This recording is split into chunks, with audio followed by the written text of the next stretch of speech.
Today is October 18th, 2020, and the COVID-19 pandemic has now been going on for around 10 months. The virus first started spreading to humans in around December of 2019 when it started spreading in Wuhan, China. And ever since then, in the past 10 months, throughout 2020, the virus has spread around the entire world, and as of now, it has infected over 40 million people, and that is just the number of confirmed cases because there's likely a lot more people that have had it but have never gotten tested for it. I would like to dedicate this video to talking about the COVID 19 situation as it currently is, specifically in the US mainly, but I will also talk about a bit about what the situation is like worldwide. Like I said just now, we are currently at around 40 million cases. We just hit the 40 million mark a couple days ago, and we also are above a million COVID deaths right now, which is very tragic. As of now, we have over 1.1 million deaths worldwide. That is tragic. Around 30 million people have recovered from the virus who originally had it, and there's around uh, that means around 10 million people that currently have the virus that have not recovered yet, and then there's around 1 million people who unfortunately passed away from this virus. So around 9 million active cases, and apparently around 1% of them are in serious or critical condition. And I'm glad that number is not bigger, but even then, 1% of 9 million is still around 71,000, so that is still a pretty substantial number.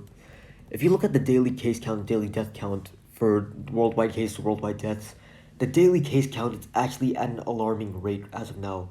The level of the number of cases that we're getting daily now is at an all-time high.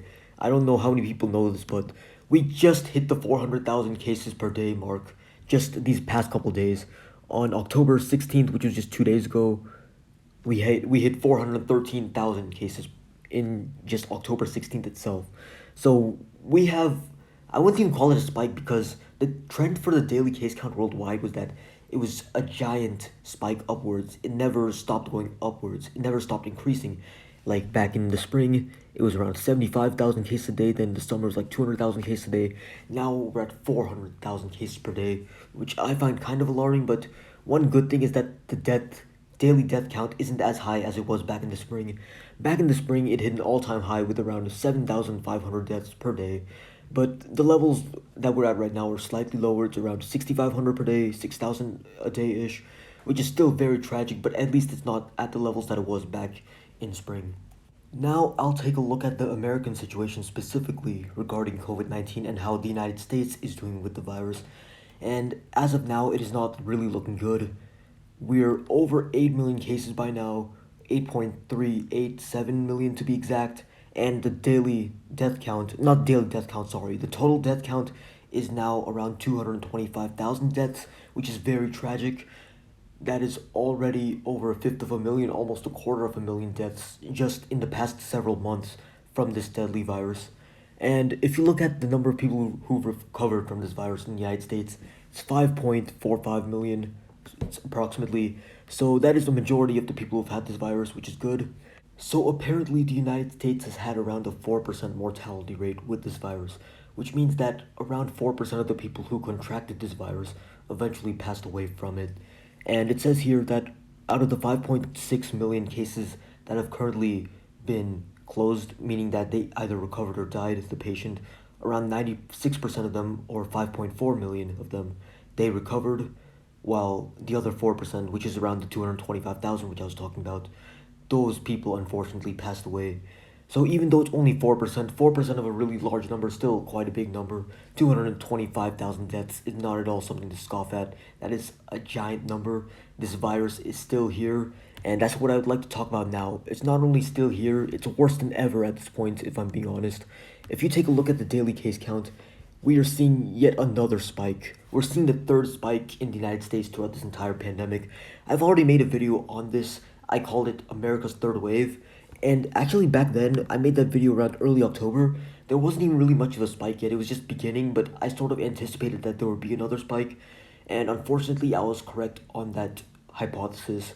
Because I was looking at states like Wisconsin and Iowa, the Dakotas, just states in that Midwestern region. I was noticing that a lot of those states were getting major spikes in daily COVID cases, and I was thinking that there might be a giant spike in terms of the nationwide cases, and unfortunately, that hypothesis turned out to be true. This is unfortunate. that we're having a third spike. We've already had to deal with two major spikes in this country, but now we have to deal with yet another one. As to the question of why we're getting this major spike in daily COVID cases now in the United States, I think that can actually be attributed to multiple different reasons. I think one major reason why we're getting this big spike now is because of schools reopening. Many schools across the country have reopened in person lessons, in person teaching. Some schools are only doing online lessons. Some schools are giving people the option between doing online lessons and doing in person lessons. And then some other schools also do like a hybrid model where you do online for some days and in person for other days. So every school, I think, is doing its own thing in terms of how do you educate the students while dealing with COVID. But I think a lot of schools are not taking proper precautions if they're doing in-person schooling. A lot of schools aren't really enforcing a mask mandate.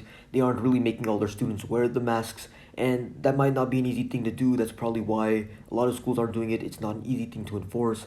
And then there's also the issue of, are these schools able to properly socially distance? Is there enough space in the schools for these students to socially distance? If the school is too small, if the hallways are too cramped, then socially distancing isn't really going to be an option. And masks are pretty effective at stopping the spread of COVID, but they're not quite as effective if the students aren't also socially distanced, meaning that if they're all cramped up together, the masks can only do so much to stop the virus from spreading from person to person when the students are still all clumped up together in the hallways. There's also the issue of what these students are doing outside of school, because obviously their life doesn't just revolve around school. They're also going to be doing other things, and many of these students might also be going outside of their house for other reasons besides just school. So those are also opportunities for the virus to spread from person to person. But the thing is that this is not just limited to young people, young students who attend school. This is a thing for all age groups. You have people of all ages that are still going out quite a bit. So it's not just a young person thing, and I don't think schools reopening is the only reason why there's a massive spike nationwide now, but that definitely is a reason why you're seeing that big spike now. Another reason why this virus might be spreading a lot now, I think, is just because a lot of people are getting tired of staying home all day. This pandemic has been going on for many months, so I guess it would make sense that a lot of people are getting tired of just sitting at home all day and not going out. But unfortunately, this pandemic is not even close to being over yet. We're still in the middle of a major pandemic that is taking the lives of thousands in the United States and over 1 million people worldwide. So I would urge you guys that if you're going out, make sure you wear your masks, make sure to socially distance as much as possible, because that'll really limit the spread of this virus, and it'll make sure that the spike that we're currently experiencing isn't quite as bad as it otherwise could be. If everybody wore masks across the country whenever possible, this spike would not be happening right now. The daily case count would be much, much lower than it currently is. So everyone just needs to wear masks. In my opinion, masks are almost like vaccines. If you think about it, what do masks do? They prevent you from spreading the virus to other people, and they also stop you from getting the virus. They don't completely stop you from getting the virus or completely prevent you from spreading it to other people, but they really lower the chances of you doing so. And that's also what the vaccine is designed to do. The CDC themselves have come out and said that the vaccine is not going to be 100% effective, and that they're fine with any vaccine that has more than a 50% rate of working. And that is basically what the mask does. It lowers your chance of spreading the virus by over 50%, and it also lowers the chance of you getting it by around 50%, if not more. It also depends on how much you socially distance from other people. If you're further away from other people, there's obviously a less likely chance of you getting the virus. But masks are basically the vaccine that we currently have for this virus. Until we get an actual vaccine for this virus, masks are the closest thing we have to a vaccine. So if everyone just wears masks, this spike can easily be dealt with. But the problem is that a lot of people, they don't find wearing a mask very convenient. I guess if you're in hot weather, it can be kind of uncomfortable, especially when you're sweating all over your face. But one thing is that it's getting colder, it's fall, it's going to be winter soon. And the other thing is that I think it's worth being slightly uncomfortable to save many, many lives. The other reason why we might be having a spike in daily COVID case count, and this is what a lot of people think, it's the fact that the weather is cooling down, temperatures are getting colder, and because of that, a lot more people are staying indoors.